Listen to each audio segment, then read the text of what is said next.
So I just saw Jonah Hill's directorial debut, mid90s, and I didn't really like it.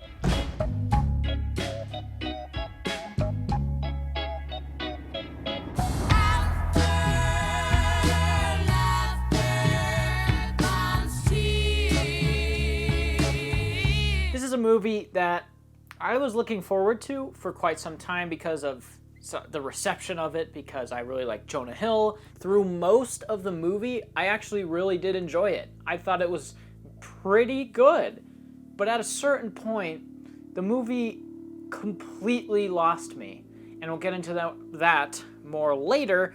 But basically, this movie is a coming-of-age story about a kid that meets some guys that skateboard, and then he becomes a skateboarder too. And that's pretty much the whole story. It's super simple, and it's more of a character-driven movie. Not a character study, but definitely more of a character-driven movie. And there's a lot about it that I like, but almost as much that I don't. I think Jonah Hill actually does a great job from a directing standpoint. The cinematography in this movie is actually really, really great. It's shot in 4:3 aspect ratio and shot on 16mm film. So it looks really great, and it feels pretty era accurate. And all of the production design and all the costume design and everything on TV and stuff feels very era accurate. And I really liked the attention to detail that Jonah Hill puts into making this feel like a 90s movie.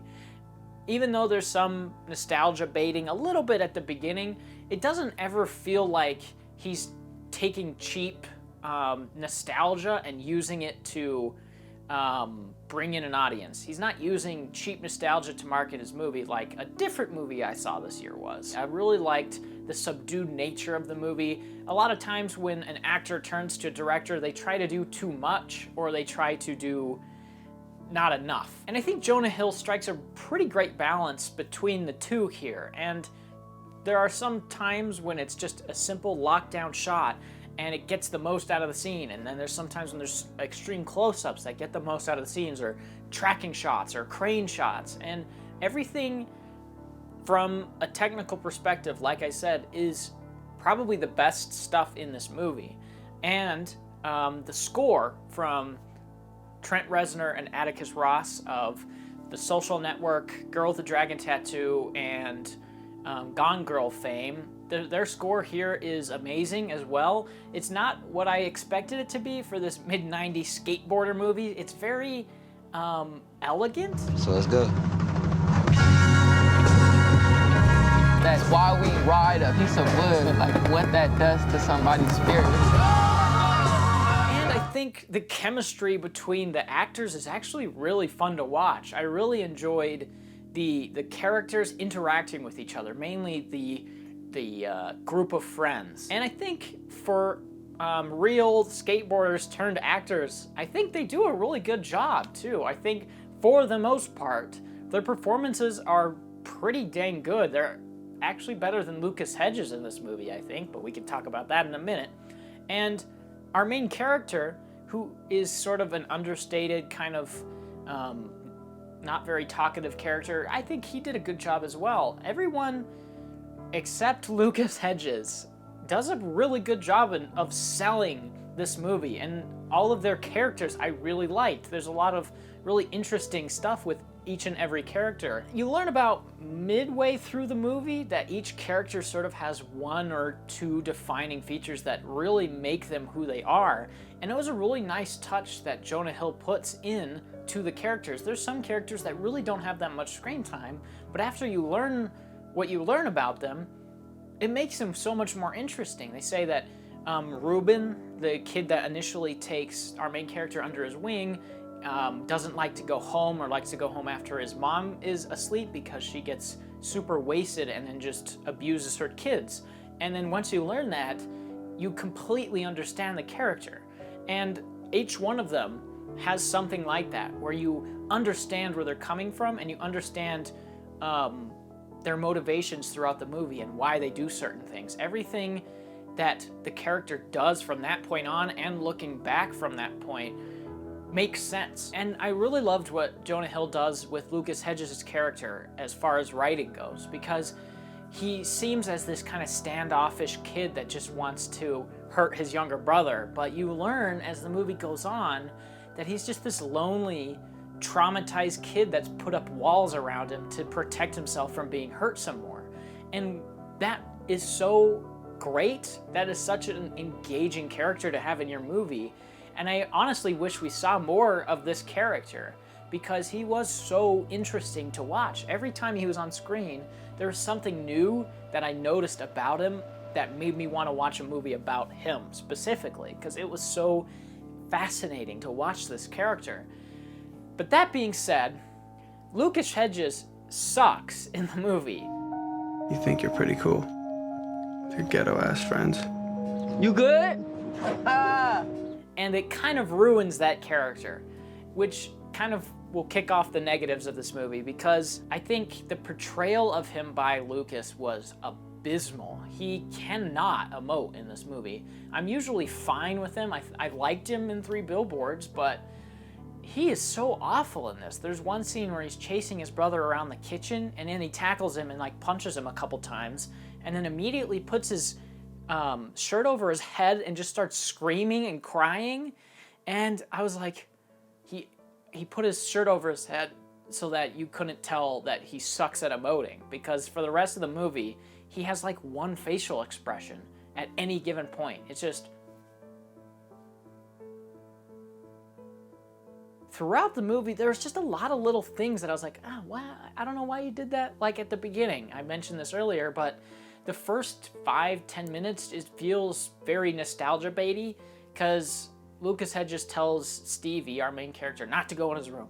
And of course he immediately does, and he goes into his room, and it's like a 90s time capsule. That's what it felt like, because there's these old hats that he had just meticulously lined up on a wall. There was like Air Jordan sneakers that were finely distributed on this wooden plank, and there's a bunch of CDs and mixtapes and Walkman, and it was like this perfectly manicured room that I couldn't really see this character having, honestly. And then there was a couple other choices for sound design that I really was like shaking my head at, like I didn't know how to feel. There's a lot of times when all the sound design just kind of drops out and the score takes over, which can work, but they do it 2 or 3 times in this movie. And I was like, why not just have sound design? There's a shot when our main character has a oxygen mask on his face, and there's no sound. It's just completely silent, and I'm not sure if that was the best choice. And then there's a couple of scenes when all the sound drops out and there's just music, like there's an intense fight between 2 of our main characters who start to dislike each other, and then the sound of the scene drops and it's just the music, and I was like, could have been more effective if you had sound, so why didn't you? And there's a lot of little things like that throughout the movie that I was just like, all right, let's get off of whatever this is. But the most egregious flaw in this movie for me is the ending. A lot of the time, we feel like our lives are the worst. But I think if you looked at anybody else's closet, you wouldn't trade your shit for their shit. There isn't a third act of this movie, straight up. Normally, in coming-of-age stories like this, you have 3 distinct acts. You have the setup, and you establish the main character. You establish who they are, you establish what they want, and in the second act with these coming-of-age stories, you let them grow. Allow them to grow into a person that they want to be, or a person that their friends want them to be, which is the case of our main character in this movie. He starts to grow into this person that this skater group of friends wants him to be. So he starts smoking, he starts drinking, he's out late, he gets in fights, and it isn't what he was in the first act. And that's a very clear second act thing. It's the build up to the climax. And right before the third act, usually there's a second act low point where all of our main characters are and supporting characters are at their lowest point. And there's a point in this movie where all of our characters are in the car, in a car, and the man driving it is completely plastered. And so he gets, of course, into a horrible car accident and everyone gets injured. And Stevie, the main character, gets hurt the most. He like breaks his arm and gets knocked unconscious, and he's in the hospital.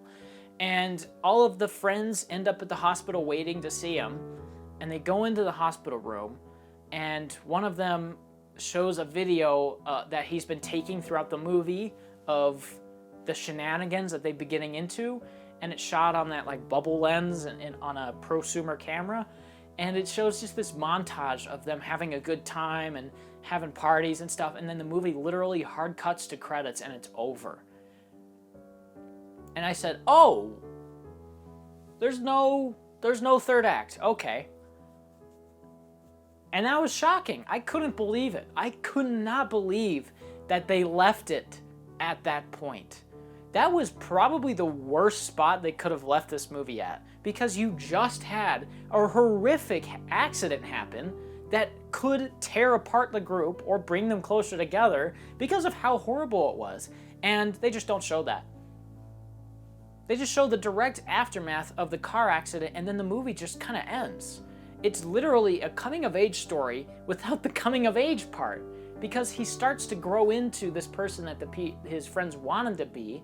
And normally, in a movie like this, you have that moment where they realize that this isn't who they want to be, or it is who they want to be, and they go down a self-destructive path, or they go and become a better person because of this tragic event. And instead of branching off in one direction or the other, the movie just stops. It takes the most interesting part of coming-of-age stories and then just gets rid of it. And I don't know why. I mean, it's fine if you don't have supporting characters learn or grow because they're supporting characters, so having Lucas Hedges just be who he is throughout is fine, and it's interesting because he doesn't have much screen time. Or Catherine Watterson, just have her doing her thing.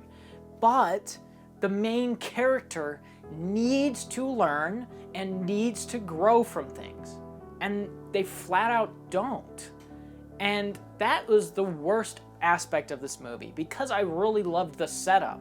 I really loved what Jonah Hill did with the characters in the first two acts, or the first two halves, I should say, because it was all really interesting stuff, and I was like on the edge of my seat waiting to see where he was going to take these characters, and then he just dropped them. I will say it's still a very admirable debut. It's incredibly well executed, and I loved a lot of aspects of it, but I can't believe that this movie was left where it was. It just wastes all of the potential that the movie has for itself. So I'll probably give it a 6 out of 10.